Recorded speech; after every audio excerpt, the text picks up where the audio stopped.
L'équilibre financier de la branche retraite dans la zone Cyprès gage d'une meilleure couverture sociale des populations. C'est le thème au centre des débats du 4e Forum international de la Conférence interafricaine de la prévoyance sociale.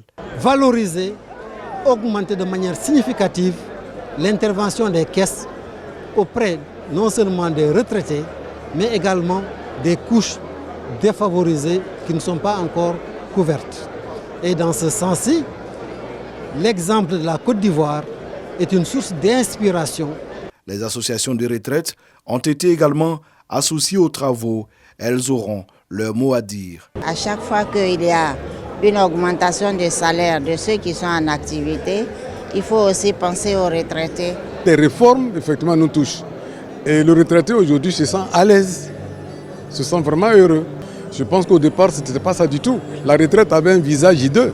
Dès l'instant où vous êtes appelé à la retraite, vous pensez déjà effectivement à votre fin, à votre chose. Aujourd'hui, nous refusons de mourir. Les responsables des institutions de prévoyance sociale en Côte d'Ivoire se réjouissent des réformes conduites par le chef de l'État au profit des retraités.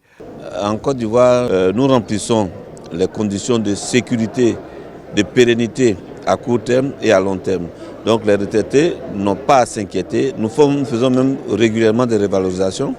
En 8 ans, nous avons fait 4 revalorisations. La retraite aujourd'hui constitue un enjeu vital pour nos populations.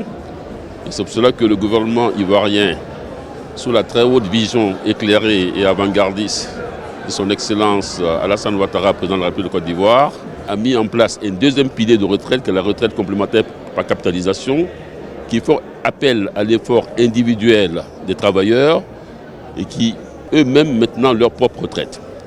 L'ambition aujourd'hui, l'objectif affiché, c'est de faire en sorte que le travailleur, quand il part à la retraite, puisse se rapprocher de plus près de son salaire d'activité.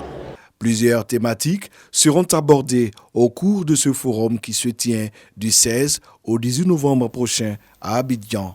Entre autres, les enjeux politiques, économiques et sociaux de la retraite, la gouvernance et la stabilité financière, ainsi que les réformes de la branche retraite.